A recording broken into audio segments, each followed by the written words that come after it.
డబ్బులు ఎవరికి ఊరికే రావు. ఎక్కడ విన్నట్టుందా ఈ మాట? ఎస్, మీరు చాలా సార్లు ఈ మాటని వినే ఉంటారు. నిజం, డబ్బులు ఎవరికి ఊరికే రావు. ఇనుము రేటుకే వజ్రం పొందండి. ఎస్, ఇనుము రేటుకే వజ్రం పొందండి. మీ భవిష్యత్ మా బాధ్యత.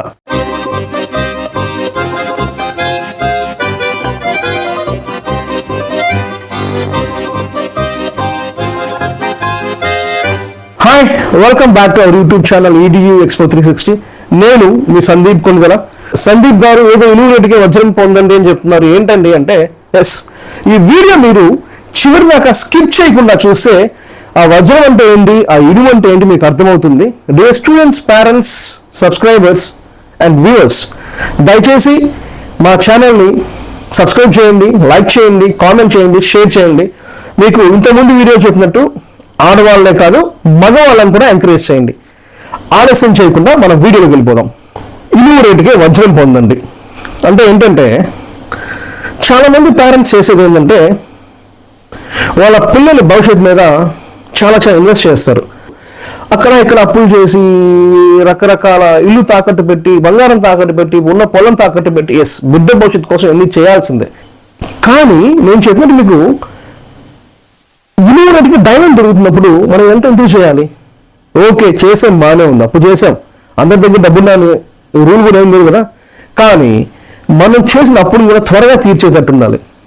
సందీప్ గారు ఎంత మాకు ఎందుకు చెప్తున్నారంటే, వస్తున్నాను, మీకు ఇండియాలో మెడికల్ సీట్ కావాలంటే ఏ కేటగిరీ, ఏ కేటగిరీ వదిలేద్దామండి. 500 పైన మార్కులు వచ్చి 600 మార్కులు వచ్చిన పిల్లలకి ఏ కేటగిరీ సీట్ ఎలా వస్తుంది, ఫ్రీ సీట్ ఎలా వస్తుంది? రాని పిల్లల గురించి మాట్లాడు. కారణం ఏంటంటే, మన ఇండియాలో ఉండే సీట్లు తక్కువ, మీకు తెలిసిందే, 1,10,000 కంటే ఎక్కువ సీట్లు లేవు. ప్రతి సంవత్సరం నీట్ రాసిన వారి సంఖ్య గణనీయంగా పెరుగుతూ వస్తుంది. ఈ సంవత్సరం దాదాపు 23.5 లక్షల మంది రాశారు. దాంట్లో 50% నీట్ క్వాలిఫై అయ్యారు. క్వాలిఫై అయిన వారందరికీ కూడా సీట్ గవర్నమెంట్ ప్రొవైడ్ చేయలేదు. NRI కోటా సీట్కి వెళ్దామంటే ఈ సంవత్సరం ఇండియాలో NRI కోటా సీట్ నాకు తెలిసిన కాలేజీలో దాదాపు 1,80,00,000కి ఇవ్వడం జరిగింది. అంటే ఈ ఇయర్ 1,80,00,000, ఈ ఇయర్ 1,80,00,000 అంటే రేపు అంటే వచ్చే సంవత్సరం ఇదే మెడికల్ సీట్ దాదాపు 2 కోట్లు 2.5 కోటికి కూడా అయిపోతుంది.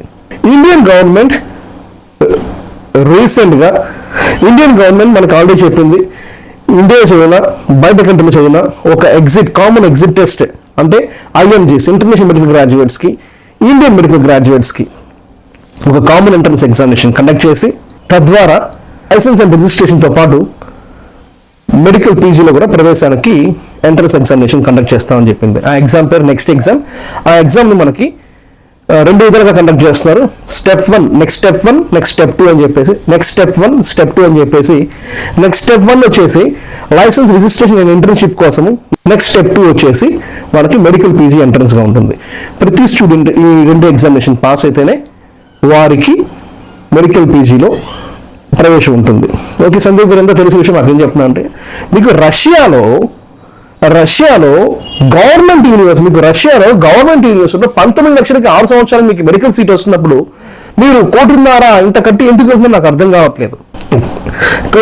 అక్కడైనా ఎడ్యుకేషన్ అన్నా చండాలంగా ఉందా అంటే లేదు, చాలా బాగా అద్భుతంగా చెప్తారు. ఉన్నాయని కూడా వరల్డ్ ప్రామినెంట్ టాప్ యూనివర్సిటీస్ అన్నీ కూడా WHO, world director of medical schools, UNESCO అయితే ప్రామినెంట్ బాడీస్ అయితే ఉన్నాయో, ఏవైతే రికగ్నైజ్ చేయాలో అవన్నీ రికగ్నైజ్ చేస్తున్నవే. రష్యా దేశము గత 40 సంవత్సరాలు అంటే సిన్స్ 40 years నుంచి ఇంటర్నేషనల్ స్టూడెంట్స్కి లైసెన్స్ ఐదర్ రిజిస్ట్రేషన్ ప్రొవైడ్ చేస్తుంది. అంటే 6 MBBS చేసిన స్టూడెంట్స్కి అక్కడ ఎంట్రన్స్ ఎగ్జామినేషన్ కండక్ట్ చేసి వాళ్ళకి రిజిస్ట్రేషన్ ప్రొవైడ్ చేస్తుంది. మన NMC గెజిట్ చెప్పకంటే ముందు కూడా మిగతా దేశాలు ఉన్నాయి. మిగతా కంట్రీస్ అంటే Kazakhstan, Kyrgyzstan, Georgia, central America, Bangladesh, రకరకాల దేశాలకి రకరకాల కన్సల్టెన్సీ ద్వారా పిల్లలు వెళ్తున్నారు. అక్కడైనా ఫీజు తక్కువ ఉందా అంటే రష్యా కన్నా తక్కువే ఉండదు. అంటే రష్యా కన్నా మంచి యూనివర్సిటీ అంటే మోస్ట్లీ అన్ని ప్రైవేట్ యూనివర్సిటీస్. ఇవన్నీ కూడా ఇంతకు ముందే ఉన్న లైసెన్స్ కానీ రిజిస్ట్రేషన్ కానీ ప్రొవైడ్ చేస్తున్నా అంటే అలాంటి దాఖలాలు లేవు. మీకు రష్యాలో ఇంత తక్కువ రేటుకి మనకి MBBS సీట్ దొరుకుతున్నప్పుడు, యూనివర్సిటీ ఫీజు 19 లక్షలు 6 సంవత్సరాలకు అయినప్పుడు మీరు ఎందుకు ఆలోచిస్తారు, ఎందుకు భయపడతారు? మీరు భయపడాల్సిన అవసరం లేదు. ఇందా చెప్పినట్టు మీ భవిష్యత్ మా బాధ్యత. మీ పిల్లల భవిష్యత్ 6 సంవత్సరాలు EDU Expo 360 బాధ్యత తీసుకుంటుంది. రష్యాలో మెయింటైన్ చేసే అన్ని కూడా government universities, top government universities. మీ పిల్లలకి ఎటువంటి ఇబ్బంది కలగదు. దయచేసి మీరు ఎంబీబీఎస్ చేరే ముందు 1-2 సార్లు ఆలోచించి ఆ తర్వాత మాత్రమే చేరండి.